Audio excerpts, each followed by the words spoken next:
The following is a production of DallasCowboys.com and the Dallas Cowboys Football Club. How about them Cowboys? Go Cowboys! This is Girls Talk, Boys Talk, presented by Jigsaw Dating, preferred dating partner of the Dallas Cowboys, and broadcasting live from Dallas Cowboys World Headquarters at the Star.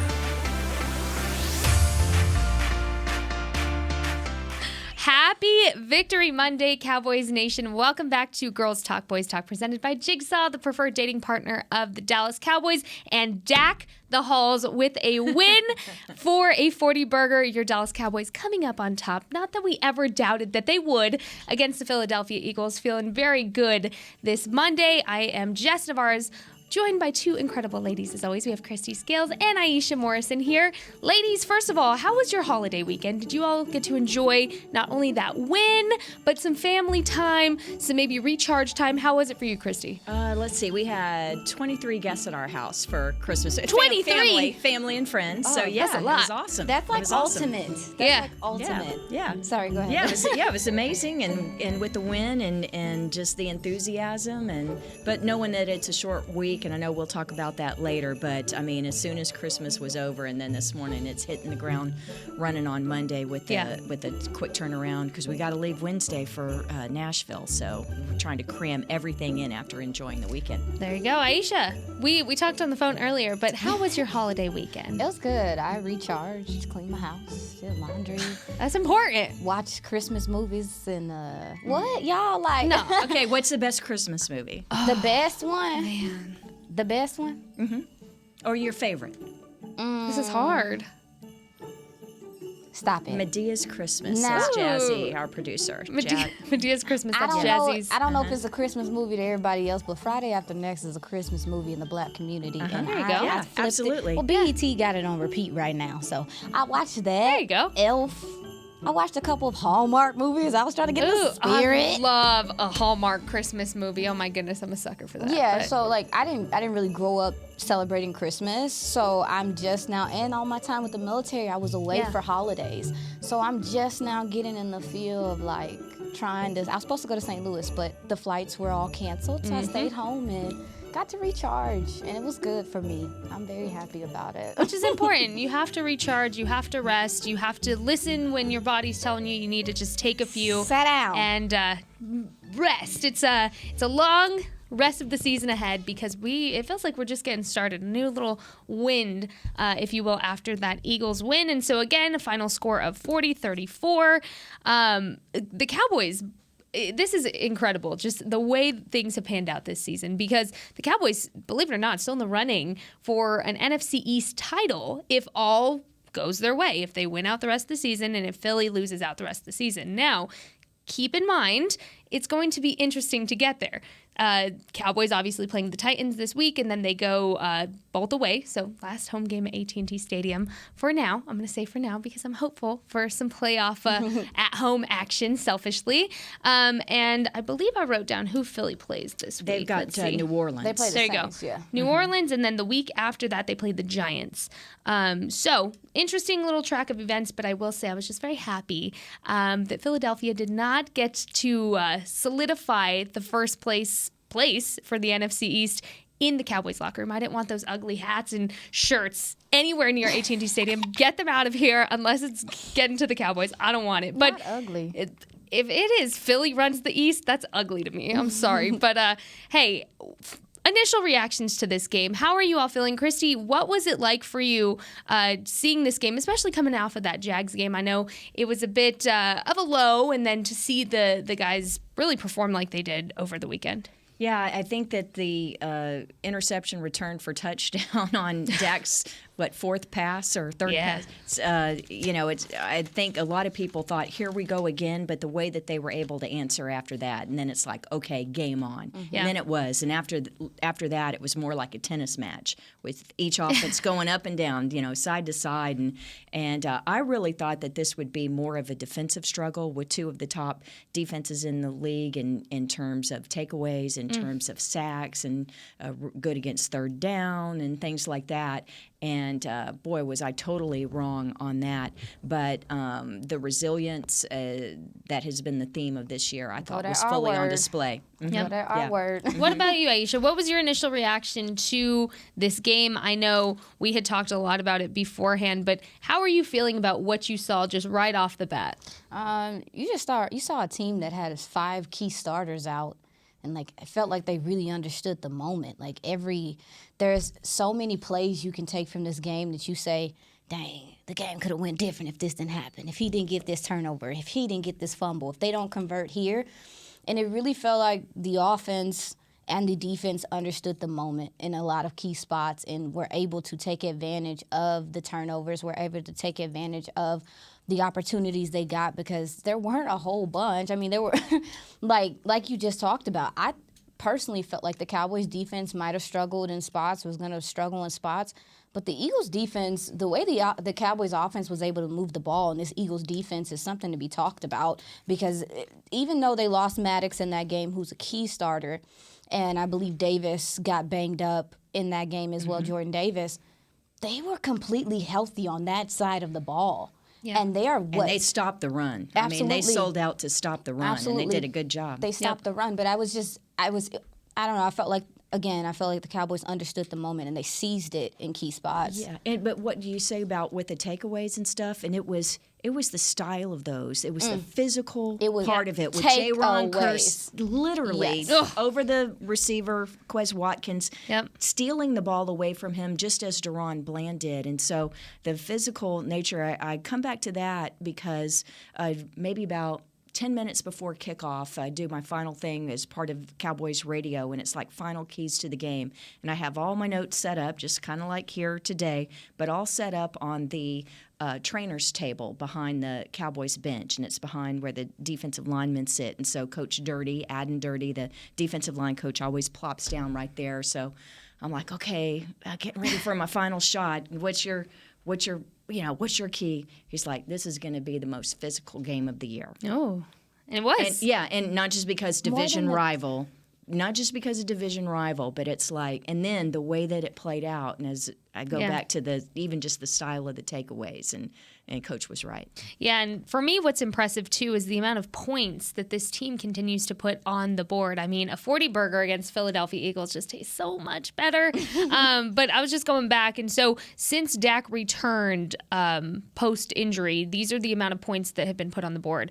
24, 49, 28, 40, 28, 54, 27, 34, and now 40, averaging about 36 points per game just within that 2-month period. So how is that possible, Jess? Because I thought that Dak was throwing interceptions every other pass. Me too. I mean, oh my goodness. And that's crazy because I've been hearing that Dak, is he gonna play like this every week? And I'm like, dude, let's hope so. Minus the interceptions, he's been putting on displays. I think this is one of his. I mean, he was dealing. And what I really appreciate too about what we do on this show specifically is we break down those interceptions and we can say, hey, this one wasn't on him. But listening to Dak post-game, he said, I just have to be better. That can't happen. Oh, yeah. This one was on him. This one was. Yeah, he just threw the ball too flat. Yeah. And Josh Sweat made a great athletic play to go up and get it. But Schultz, that would have been a 30-yard gain if Dak could have gotten some air under it and locked it a little more. Right. And the thing about that, too, is okay, the interception happened, and like you said, everyone's like, I was at the game, and everyone around, here we go again, Cowboys fans. And the Eagles fans are going nuts because there were a lot of Eagles fans. Can I just say, Eagles fans are so exhausting to be around. Oh my goodness, there was so many, and they were just talking the whole game. Luckily, I was surrounded by Cowboys fans this time. Sometimes I'm not so lucky, but what I really liked is the resilience that this theme just continues to radiate, and it's just funny to me how things have played out, that Mike McCarthy had no idea what the course of this season would be when picking that theme, and Dak just absolutely showing his resilience with the way he played after, which we'll break down in just a few. But yeah, I mean, I think this game overall shows exactly what this team's strengths are when they're playing them up, when they're executing, when they're finishing plays, and when everybody is communicating well. Because going into this game, my biggest concern was to see if the communication factor was there. absolutely looks like that communication is there with Dak. And with Dak to CeeDee, oh my goodness. Hello, wide receiver 1. Have yourself a day, because that was incredible. Just CeeDee Lamb and the confidence he's playing with right now. But we're going to go ahead and take our first break because we want to get right into breaking down this game. We're going to talk all about the Cowboys making history once again with this win over the Eagles. Find out what that means and more in just a bit. This is Girls Talk, Boys Talk, presented by Jigsaw, the preferred dating partner of the Dallas Cowboys. At Jigsaw Dating, we obviously want the Cowboys to bring that 6th ring home. But to be honest, we're more focused on finding the person who will put a ring on your finger. That's why we created a dating app that reveals your face through meaningful conversation, so you can date deeper. Because it's personality that matters the most, not looks. Join Jigsaw Dating today, dating partner of the Dallas Cowboys.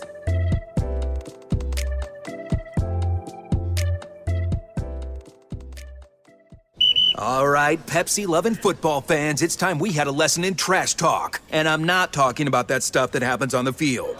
What I'm talking about is trash, and it's the only thing that belongs in your garbage can. Now, recycling might not be as thrilling as converting a 4th and long, but next time you're thinking about throwing that Pepsi Zero Sugar bottle away, just cap it back up and pretend you're down by 6 with the recycling bin wide open. Know the difference? Make a difference. Be a team player and recycle. Visit PepsiTrashTalk.com to learn more. I'm Dak Prescott, quarterback of the Dallas Cowboys. And they snap it to Prescott, who looks right. It's not there. He escapes left. He'll run for a first down. Just like football, when it comes to crypto, it's important to have a team you can trust. With blockchain.com, I know I'm in good hands. Since 2011, they've been trusted by millions around the world to buy, sell, and trade cryptocurrency. Prescott's going to run this himself. Run it up the middle, and he scores. Whether you're new to crypto or an active trader, they've got you covered. What are you waiting for? Get started at blockchain.com.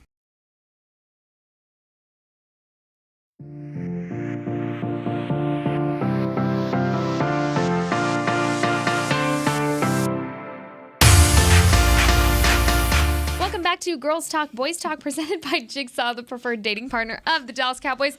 These two are on a little snack break right now, so in the meantime, I'm going to read this nice little ad break. They're Cowboys Christmas stars. They're very cute. I don't know, Jazzy, can you Monday. see this? Can you zoom in on this? Look how cute those are. They're very cute, but let's cut to an ad break so they can finish their little snack. If you need a last-minute holiday gift idea, give the gift of the Cowboys with the Dallas Cowboys United membership. Gift your superfan an annual fan club membership and fan pack for as little as $20. 'Tis the season, and learn more at dallascowboys.com/united. So very good stuff there. Very good snacks. It was good. Next break, I'm coming for you, little star pretzel. But I kind of alluded to this team making history. And what I think a lot of people tend to forget is we hear these things every week. We see them on the, post-game packages every week of, hey, the Cowboys team did this week. First time in NFL history, team history. And it kind of just all mushes together where you don't realize how important that is and how special that is, all within one season. So Christy always sends us those post-game notes, which I appreciate so much. Christy, you're the best.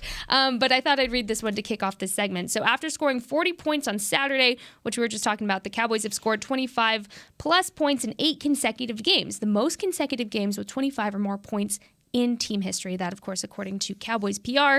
Big shout out to them for that. So with that, let's jump back into our conversation about offensive performance and really what we saw so far. Because, again, a lot of conversation with the offense throughout the season. And I think now what we're seeing are those edges being cleaned up a little bit. You're seeing everything coming together for the first time. So I just wanted to get initial reactions on that. Specifically, something we've been talking about is we want to see the Cowboys off to a quicker start. How do you feel like that played out for them? Do you feel like there was a quick start? Do you feel like that's still something that needs work?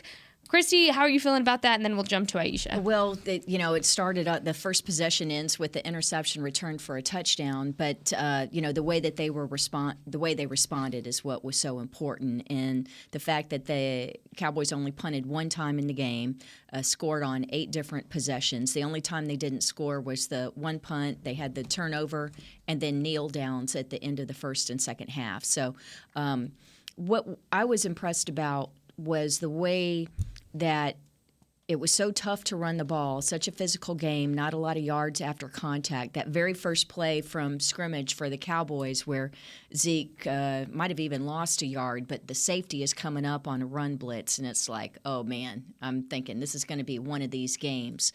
But the way that Dak was able to respond, and CD, catching the majority of the targets, he ended up with 10 catches, 10, is that yeah, right? 10. 11 But targets. here's on 11 targets, but Yep. Dak was still able to spread the ball around, and then when you needed it, you had the tight ends getting involved more later in the game, and then Gallup being used better this week than he was the previous week, and then, of course, T.Y. Hilton, only 2 targets and arguably 2 of the biggest plays of the game where he draws the pass interference penalty on 4th and 8, and then on 3rd and 30 catches a 52-yard bomb down the left sideline. So it was the way that they were able to spread the ball around, but still did enough in the running game to keep it. You still had to be consistent with it, just enough.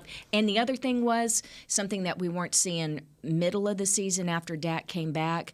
Dak going ahead and tucking it and keeping it a few times 41 and yards. He and I think the Cowboys barely had over 100 yards rushing, but Dak had over 40 of those. Yep. And so, but we weren't seeing him tucking it as much earlier in the season, and so I thought that made a big difference Saturday in terms of being able to sustain some drives. No, yeah. To your point, I thought it was really important. I was fussing. There were points in the game I was fussing because I was like, what are they doing all this dang on running for? You passing the ball at will. But then when I started looking at it, especially as you got later in that game, they were using play action and stuff to get the tight ends involved and stuff. So, like, to your point, I appreciate Kellen being, steadfast with continuing to run the ball, even though the pass was just there on so many different levels yesterday. How long has it been since Dak? Well, you said 8 weeks now? 8 weeks. 8 weeks? Yep. In a regular season, if your quarterback starts week 1, right, week 8 is when you start saying, okay, they should be in mid-season form, right? Mm-hmm. This offense looks like it's great coming point. into mid-season form. This offensive line, even though they have their few hiccups, you can see the communication. Tyron played a big brunt of the game, like most of the game. He I played think. 100%. Yeah, he played the Yep. whole game, took all the snaps at right tackle. He's going to continue to get better. You're just starting to see them click. Like, I really feel like as an offense, completely they're clicking, but the quarterback is dialed in. He has such control over what's going on at that line of scrimmage, and that's what I think is happening with this offense. Is that they're really. This is the time you're supposed to pick up, and it looks like the chemistry is starting to be there. Just how impressive was the T.Y. Hilton pass? My goodness. These guys have been with each other for what they said 10 days. 10 days, and Dak even he lit up in his interview with Aaron Andrews, like, yeah, we've been practicing that. Yeah. And if you look at the personnel that was even on the field, they went for that bomb. Like Turpin against Darius Slay. Yeah, I mean, Yep. yeah, they went at once Maddox went down, they went at that other safety often in this game. However, Turpin was right next to T.Y. there. They were looking for the deep shot, and to me, I don't know about y'all. I don't know about. When has this offense done things on the 3rd and 30? I was expecting, and I think the Eagles were expecting something conservative, something underneath, like let's just get off the play field, field position. punt, whatever.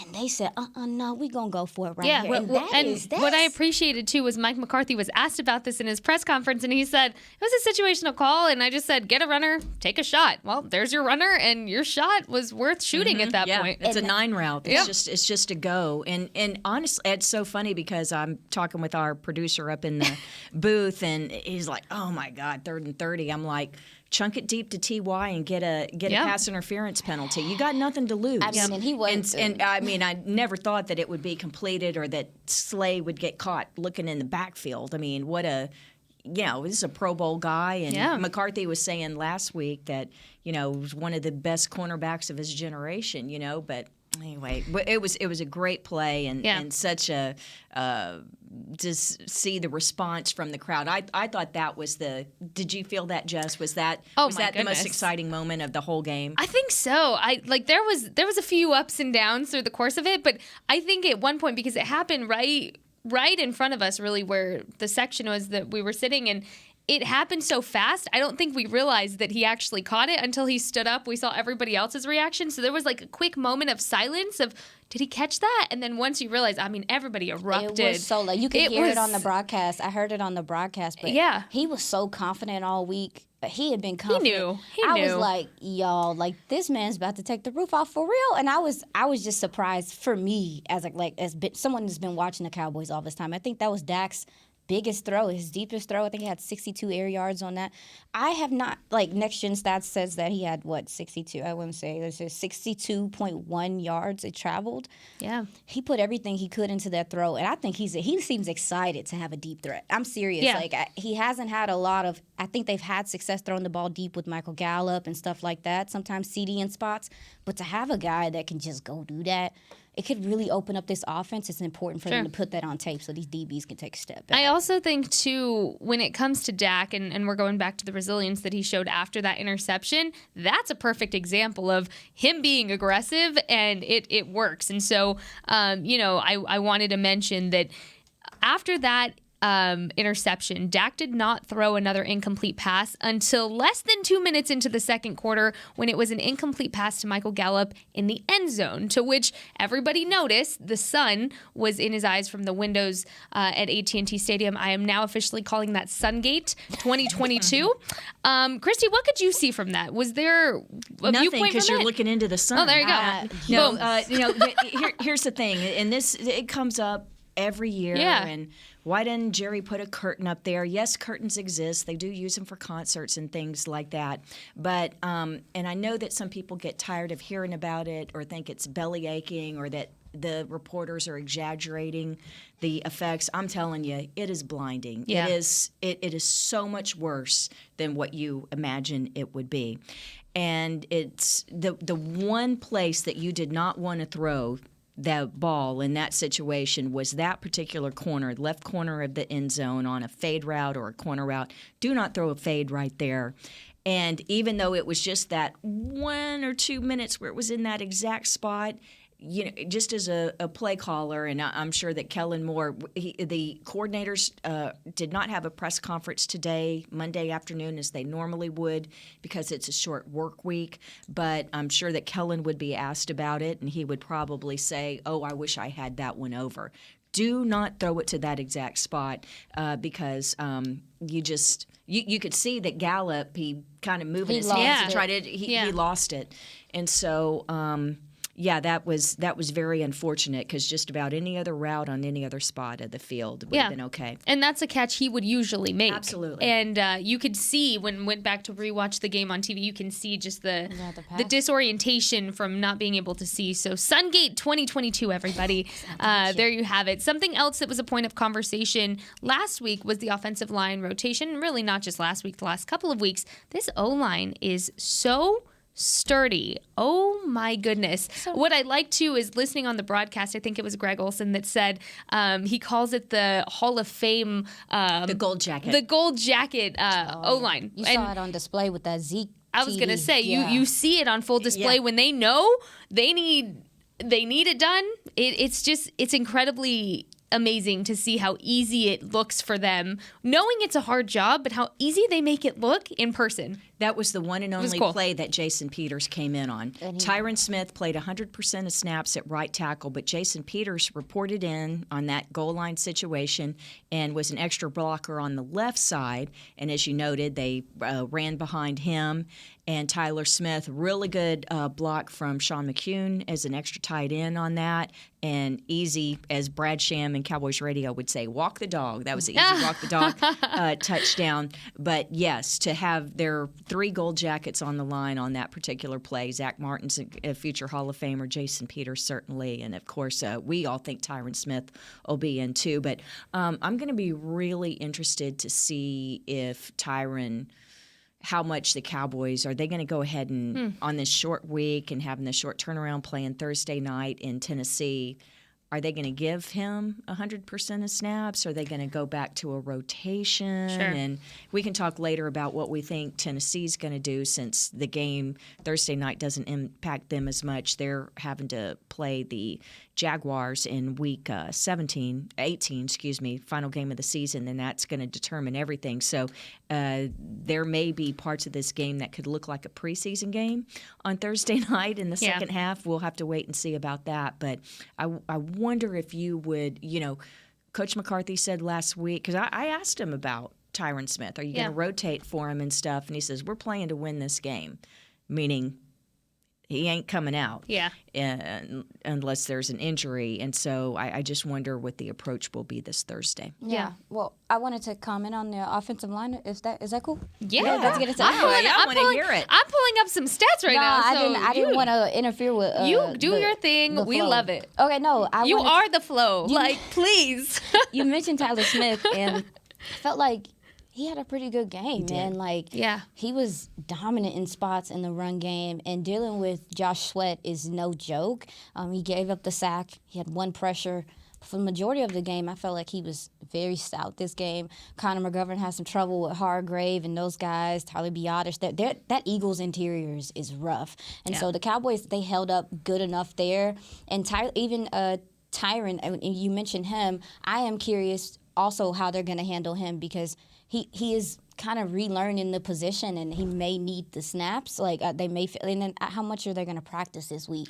They're not having a full practice. It's basically going to be, and Coach McCarthy talked about it today in his Monday afternoon press conference. It's basically going to be jog through speed. Yeah, because he's heavy walkthrough. Yeah, because when you watch Tyron, there's some times where he's just completely dominant, and then there's sometimes where the second counter that the DM makes is he's still trying to figure things out. So I wonder if they think maybe they'll let him play a little bit, still get some reps or whatever this next game, and then continue with their rotation. It's still incredible to me hearing how we're talking about him, considering he was out the majority of this is second week back. When your hamstring tears away from the the amount of physicality that this man has, he's not human. I swear. He's a bionic man. It's absolutely incredible, but all great points there. Real quick, some offensive stats for you. The Cowboys had 419 total yards, 304 of which were passing, 115 of which were rushing, which, like we mentioned, most of it came from Dak Prescott. They were averaging 5.8 yards per play. They had 25 first downs out of a total of 72 plays there.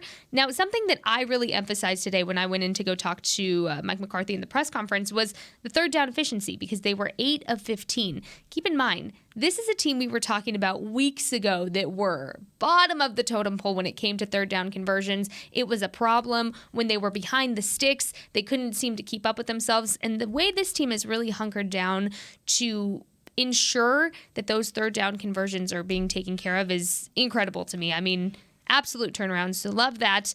Let's see. 1 interception thrown there. Time of possession. This is something we always talk about here.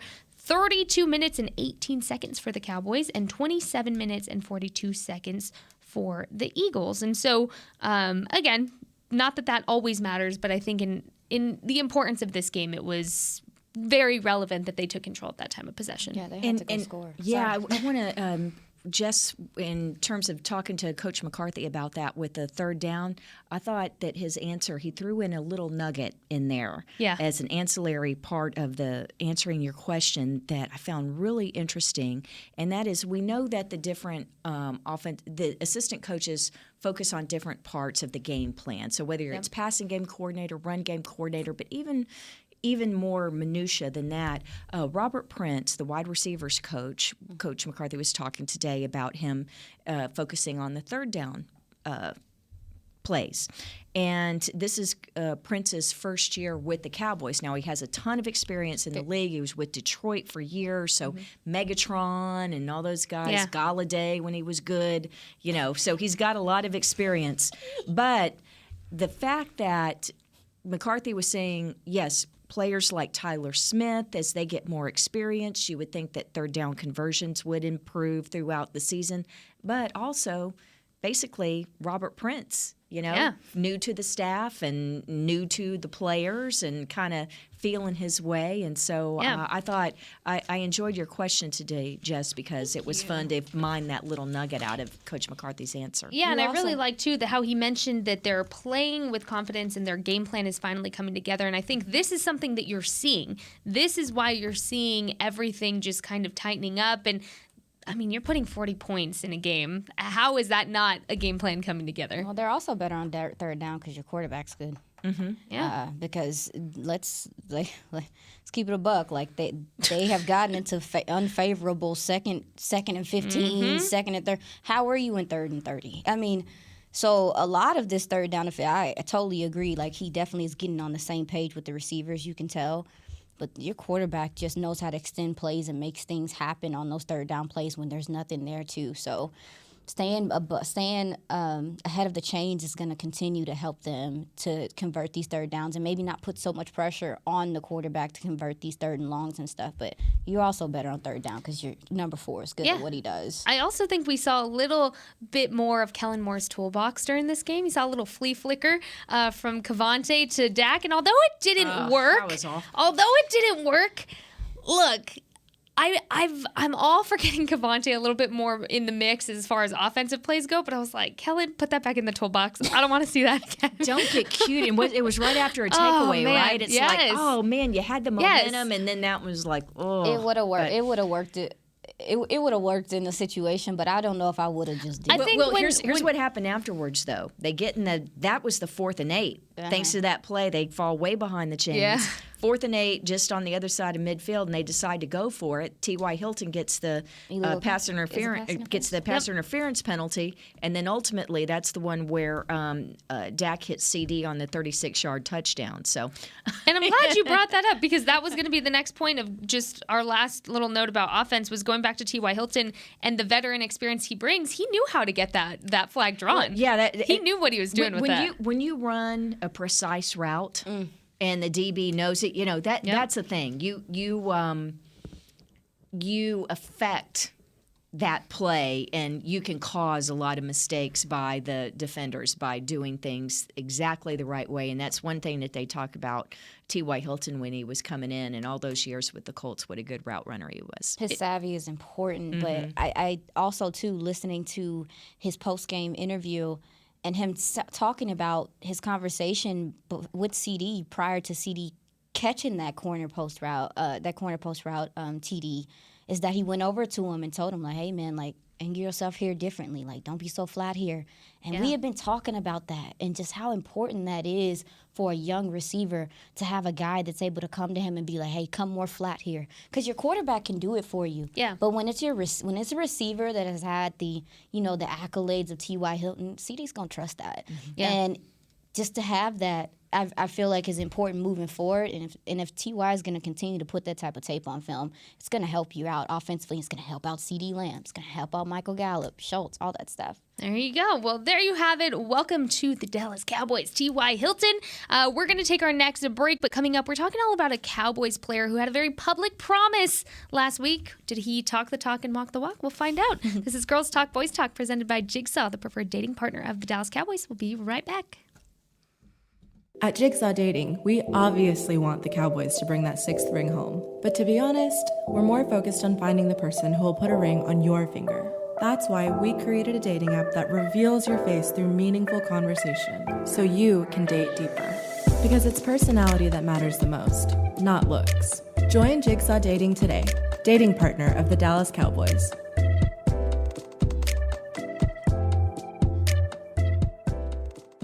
All right, Pepsi-loving football fans, it's time we had a lesson in trash talk. And I'm not talking about that stuff that happens on the field. What I'm talking about is trash, and it's the only thing that belongs in your garbage can. Now, recycling might not be as thrilling as converting a 4th and long, but next time you're thinking about throwing that Pepsi Zero Sugar bottle away, just cap it back up and pretend you're down by 6 with the recycling bin wide open. Know the difference? Make a difference. Be a team player and recycle. Visit PepsiTrashTalk.com to learn more. With Smoothie King's original Angel Food and new Angel Food Slim without added sugar, you no longer have to choose between treating yourself and hitting your goals this summer. You don't have to choose between great taste and feeling great.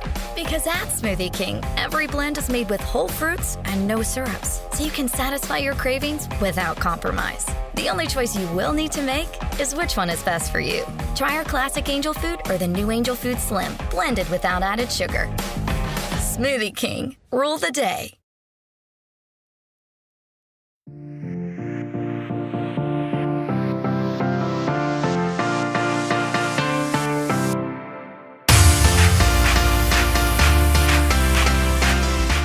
Welcome back to Girls Talk, Boys Talk, presented by Jigsaw, the preferred dating partner of the Dallas Cowboys. We have a little soundbite to share with y'all, but first, let's talk about the pro shops, because it's only right that the best fans in the whole world get out of this world gear. Visit your local Dallas Cowboys pro shop or log into shop.dallascowboys.com, a Fanatics experience, and grab Cowboys Nation worthy hoodies, tees, accessories, and more. Jazzy, hit it. We should not have to talk anymore. Like, we should be about business. We should be about action. Like, the film should speak. So I don't really think it's much more talking that needs to be done other than getting the job done. That was J-Ron Curse, who not only talked the talk, he walked the walk, putting a curse on Philadelphia, if you will. Okay. Do you like it? Okay. I told you I was ready with Okay, that. I'm with I don't that think one. Christy liked that one. Y'all didn't catch my Dak the Halls earlier either, but that's okay. I'll let it go. No, I have a T-shirt. I have a Dak the Halls T-shirt. see? But they did a Christmas theme one several years ago. There you No, go. they did. It's awesome. I'll wear it next year. Please do. You know I love me a good pun. But all that to say, that was J-Ron Curse's locker room interview last week after the loss to the Jaguars, who essentially said, we're done talking. We just have to do it. And they did it. I mean, this defensive performance, not perfect by any means, but very cleaned up, very polished from a lot of standpoints. Keep in mind, last week against the Jags, the defense gave up over 500 yards. This week, about 442 there. So some improvement, and it was just exciting to see. So kicking it off, J-Ron Curse, the man of the hour. I'm just so excited for him during this game. So from his interception in the second quarter, Christy, what could you see? How did you see that all playing out from where you were? The good thing was he didn't go through the receiver. He went over the top of the receiver and avoided the Because I penalty. was worried, yeah. There you go. Yeah, and so that was in the first quarter. The third quarter was when he had the fumble recovery. So Curse accounted for 2 of the 4 takeaways. But let me tell you something about J-Ron Curse, and not just that he won the game ball, a game ball afterwards for his stellar play. It's just before kickoff. We're waiting for TV Network to come out of break, and backup wide receiver Zach Pascal is setting up for. He's one of the blockers on the kickoff return. So the Eagles are set up on the left side, deep for the kickoff return, and with Pascal, he's at about the 25-yard line, just in front of the Cowboys bench. He's going to block. Curse is not covering the kick, but he's on the left side of the Cowboys bench.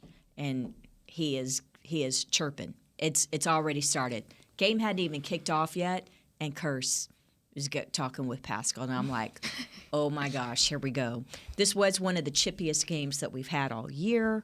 There really wasn't. I mean, there wasn't a point where like the officials. Well, a couple times They the let officials them had to play. come in. They let them play. You Yeah. know, it's not like there were fights that they were breaking up. Yeah. But there was a lot of chirping Ooh. early and often, and in fact, I thought Curse really set the tone, and he kind of stalks the sideline before the game like a tiger in a cage, you know. Oh, I like that. you know? I like And that. but usually there's not really talking with the Yeah. know, the guys who are setting up for the block. But I'm like, oh my gosh, here we go, game on. Yeah, and I know J-Ron, somebody that you've been talking about for weeks, Aisha. What have you noticed as far as a jump from J-Ron, maybe from the last few weeks to now, or just from the beginning of the season to now? What's something you've noticed that he's really polished up and kind of figured out these last few weeks? Well, no, like to your point, Chrissy, I think that he is just starting to.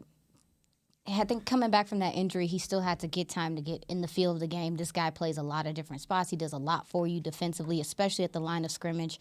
And to take that tick up with the physicality, I think he's had a whole bunch of tackles for loss in his last couple games. I just felt like he just had to get back in phase. You know, I in coverage, I think Dallas Goedert was definitely wheeling and dealing in certain spaces, but he in this game felt like he knew that they had to take the ball away. Yeah. And this is my opinion, is that this defense right now is just starting to.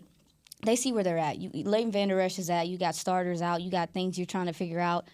They understand to take the ball away right now. That's what I felt like is important for this team to keep winning at this point in time. And you could tell that he came out with the intention to take the ball away. Yeah. You could see it. You could see it on like him and Deron Bland, the way that they were going after these balls. It felt like we need to go make the play right now. Yeah, and I want to mention something because you say Deron Bland. Now, Bland. He is Bland, anything but. Bland. Oh my gosh, I can't believe I set you up on that. Anyway, so Deron Bland started. You'll love it. Deron Bland moved from the slot to outside corner in this game. Okay, Kelvin Joseph, who was benched in the fourth quarter in Jacksonville the previous Sunday, Joseph didn't have one snap on defense this week. Okay, Important. So Bland starts out on the outside, and then there were times where and here's the thing: Trayvon Diggs, who would normally play right corner, he was traveling the whole time. He was following A.J. Brown, except several times when A.J. Brown lined up in the slot. Well, with Deron Bland playing outside, yes, later in the game, they were bringing in Mackenzie Alexander, who's a slot corner, a veteran free agent they signed and elevated from the practice squad. He played the slot in Minnesota for several years. But anyway, there were times where Jaron Kearse was on the slot against A.J. Brown. Now, what does that say about Jaron Kearse, his athleticism? To be as big as he is such a matchup guy.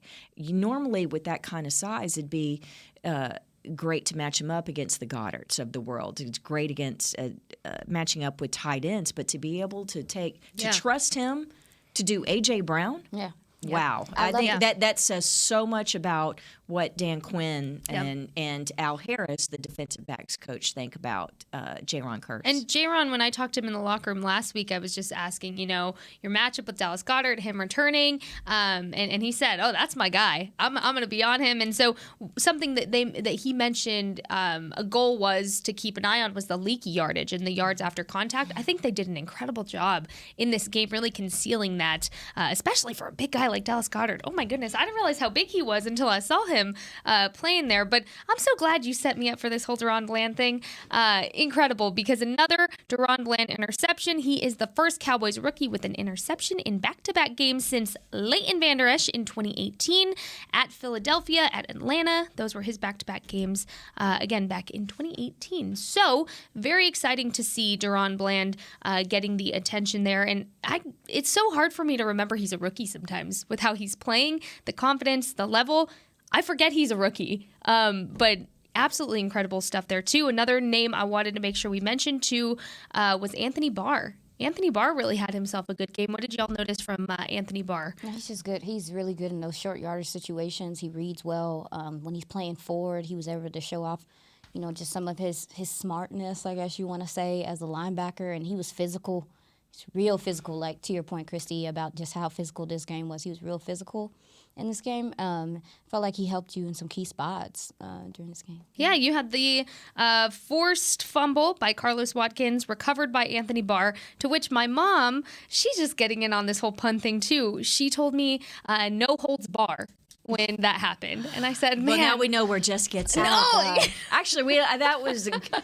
I like that. It's good. No, and she made sure to say, I came up with that myself, and I said, "All right, Mom, I'll give you Micah the credit for havoc. that." Like, we haven't even mentioned Micah, but he, even though I think everyone's been looking at him under a microscope right now with the pass rush not getting home consistently, he brought a lot of pressure yesterday. He caused havoc in a lot of spots, and in the run game, he was also effective as a linebacker in spots. There was a couple of times he blew Goddard up. Like, he wanted no parts of having to block Micah, and Goddard, to your point, is a big physical guy. He's one of the best tight ends, I think, in the league right now, and he didn't want no part to do with Micah. So, Micah, even with the chase down that he had against Minshew, I'm excited to just see him feeling himself. You can see that he felt himself this game, and I want him to move forward and continue to play how he is. I was about to say, speaking of guys that didn't want to be around Micah Parsons, Gardner Minshew, Christy, I wanted to ask you, how did Minshew really look, being on the sideline, being that close? How was his play? Because we had talked about Trevor Lawrence last week, how he looked to keep things a little bit fair. How did Minshew look during this game? Did he look good? Did he look accurate? How was that? Oh, yeah, I thought he looked good. Really good, he lets his guys make plays for him. Now, did he miss a couple of throws? There were a couple that, oh, my gosh, that he's just kicking himself because Philadelphia, the whole game. I mean, you don't make him punt. Yeah.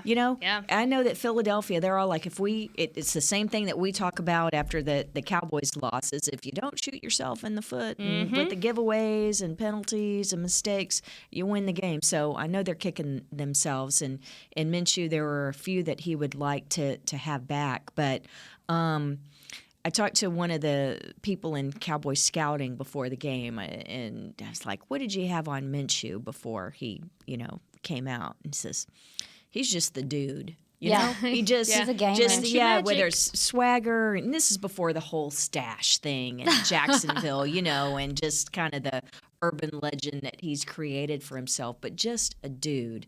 And but I know there's a few he would like to have back. But what a difference from what we saw in October, taking on Philadelphia the first time and not having to worry about him in the run game the way that you have to with Jalen Hurts.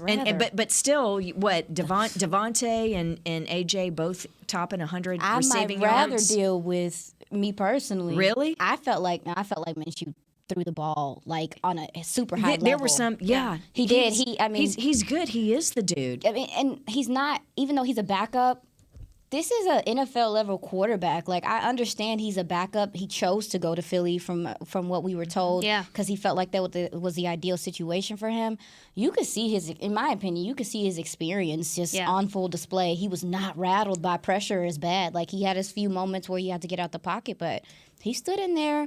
There were guys with their hands up in his face, and he made throws. Like, some of those throws he made were clutch. So I was impressed by him, me personally. No, I was too. I think the main thing is let the guys make the plays. Yeah. Give them a chance. Yeah. And they did. And a lot of these young guys or rookies or guys that don't have backups that don't have the same experience that Minshew did as a starter and setting the world on fire for a while in Jacksonville wouldn't make those passes. Very similar to what I was talking about with Cooper Rush last week. I said, is there going to be a drop-off with Minshew? And he said no, because typically teams will try to find the same version of a quarterback in that backup spot, and I think that was on full display with Minshew, that maybe he can't RPO as well as Jalen Hurts, but it was still there. I mean, there was still a lot of very similar Jalen Hurts-esque traits within that offense, and you can tell it didn't really shake up the offense to have him in the pocket. I mean, there was really no drop-off for them, and he played one heck of a game. But before we go, because we always just go over time just a little bit, but we're all talking good stuff here. Who gets your flowers for the week for this game? Who wants to go first with this one? Christy. This is slam dunk. It's Dak There you for go. offense, and I'll go with J-Ron on defense. All He right. really did set the tone. There we go. Oh, tater tots. We're doing No, this. that's okay. We can. Yeah, I know I'm bad at this. Let's see. I would go. Dang it. You go first. I'm struggling. On defense? Either one. Either or. Defensively, who would I say? Land? I mean, yeah, but yeah, sure. Barnacles. What about offensively? Offensively, obviously it would be Dak. Let's say T.Y. All right. And because I said CD last week, but I'll say T.Y. because the game felt over at that point, in my opinion. They were up by 10 at that point, no, yes? Yeah, it was. So I felt like solidified. They had been down by 10 twice. So I was like, man, 3rd and 30, we're about to go to the house. There you go. Yeah. I'm gonna. Oh man, you took mine. I'm gonna go CD offensively, Anthony Barr defensively, Okay. and a special shout out to Brett Maher. Thank you, Brett Maher, for your leg. Of course, We so take you for granted, Brett. I'm we sorry really about do. that. No, really, I just 4 had to. field goals, 4 for 4. I just had to give a little love to Brett Maher here. I was as disappointed well. he didn't get the Pro Bowl. I really thought He was They snubbed. did him wrong. Snubbed. They did him wrong. Snubbed. They did him wrong. Absolutely snubbed. But unfortunately, we are to the end of our time, ladies. As always, it's so much fun talking post-game with y'all, especially when it's a Victory Monday. It just tastes a little sweeter when it's against the Eagles, too. I love that. And can we give everyone a heads up that Woo will be here on Friday afternoon Yes. after the game Thursday night? So Yes. we want to make sure that everyone's invited to join us on Friday Yes, afternoon. we will be back this week on Friday, and we'll be ready to talk all things Cowboys-Titans. Until then, we will see you later. Enjoy the rest of your Victory Monday. Go be nice to Eagles fans. As nice as you What? can. No way. I'm sorry. That's a bridge too far. No, you kill them with kindness. You're like, I'm sorry you lost, but I'm not. No, You know? no. Be a little bit nicer to Not them. with how they talking. Bye. You be the bigger person with them. I'm 5'1". All right, well then you be the most obnoxious, annoying Cowboys fan you can possibly be, especially if you have an Eagles fan in your life. Send them a text and let them know that Girls Talk, Boys Talk absolutely absolutely promotes your Eagles hate. Until then, have a great rest of your day, Cowboys Nation. Thanks for watching Girls Talk Boys Talk, presented by Jigsaw, the preferred dating partner of the Dallas Cowboys, and we'll talk to you later. Bye. This has been a production of DallasCowboys.com and the Dallas Cowboys Football Club. How about this, Cowboys? Yeah!